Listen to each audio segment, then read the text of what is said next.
13 তারিখে সাউথ বেঙ্গলের আপনার ওই একই অবস্থা, হাওড়া, হুগলি, কলকাতা এবং নর্থ 24 পরগনা বাদ দিয়ে বাকি সবকটি জেলাতে আইসোলেটেড রেনফল হওয়ার সম্ভাবনা আছে। এবং নর্থ বেঙ্গলের 5টি জেলাতে, উত্তরের 5টি জেলাতে আপনার হোয়াইট স্প্রেড রেনফল আছে সম্ভাবনা আছে, এবং বাকি জেলাগুলিতে ফেয়ারলি হোয়াইট স্প্রেড রেনফল হওয়ার সম্ভাবনা আছে। 14 তারিখে সাউথ বেঙ্গলের সব জেলাতেই স্ক্যাটার্ড রেনফল হওয়ার সম্ভাবনা আছে, সব জেলাতেই, তাতে কলকাতা, হুগলি, হাওড়া সব জেলায় ইনক্লুডেড স্ক্যাটার্ড রেনফল হওয়ার সম্ভাবনা আছে।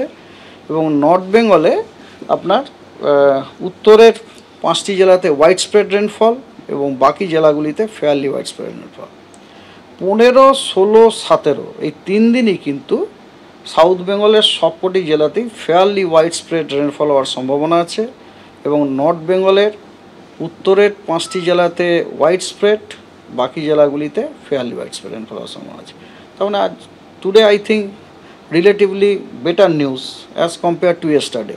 ঝড়ে লন্ডভন্ড বাঁকুড়ার বড়জোড়া, ক্ষতিগ্রস্ত একের পর এক কাঁচা বাড়ি, দোকান। বিকেলে বড়জোড়ায় প্রবল ঝড় বৃষ্টি হয়, দেজুরি গ্রামের বহু বাড়ি ক্ষতিগ্রস্ত হয়েছে। দেখতে পাচ্ছেন সেই ছবি, ভেঙে পড়েছে গাছ। সন্ধ্যের ঝড়ে ক্ষতিগ্রস্ত এলাকা পরিদর্শন করেন স্থানীয় বিধায়ক।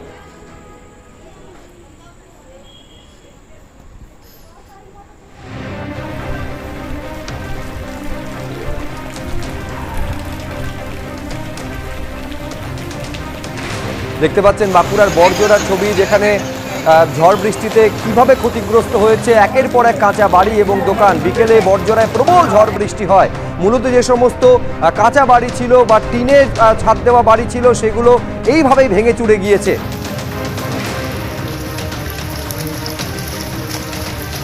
বাঁকুড়ার পাশাপাশি বাঁকুড়া সদর থানার আকুরাবাদে বজ্রাঘাতে এক গৃহবধূর মৃত্যু হয়েছে।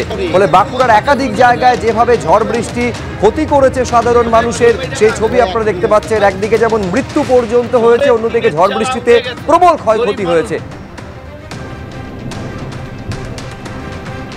সোমবারের পর মঙ্গলবার ফের ভোররাতে সিকিমের 10 নম্বর জাতীয় সড়কে ধস নামলো, আর যার জেরে বাংলা এবং সিকিমের মধ্যে যোগাযোগ বিচ্ছিন্ন হয়ে পড়েছে।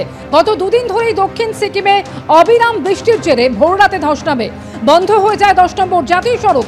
বাংলা সিকিমের বহু গাড়ি রাস্তায় আটকে রয়েছে। সিকিম প্রশাসনের তরফ থেকে ধস সরানোর কাজ শুরু হয়েছে, তবে এখনো পর্যন্ত হতাহতের কোনো খবর নেই।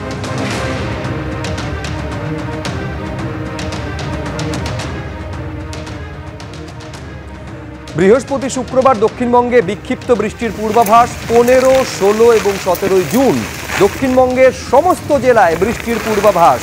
উত্তরবঙ্গেও ভারী থেকে অতি ভারী বৃষ্টির পূর্বাভাস। জলপাইগুড়ি, আলিপুরদুয়ারে জারি হয়েছে কমলা সতর্কতা।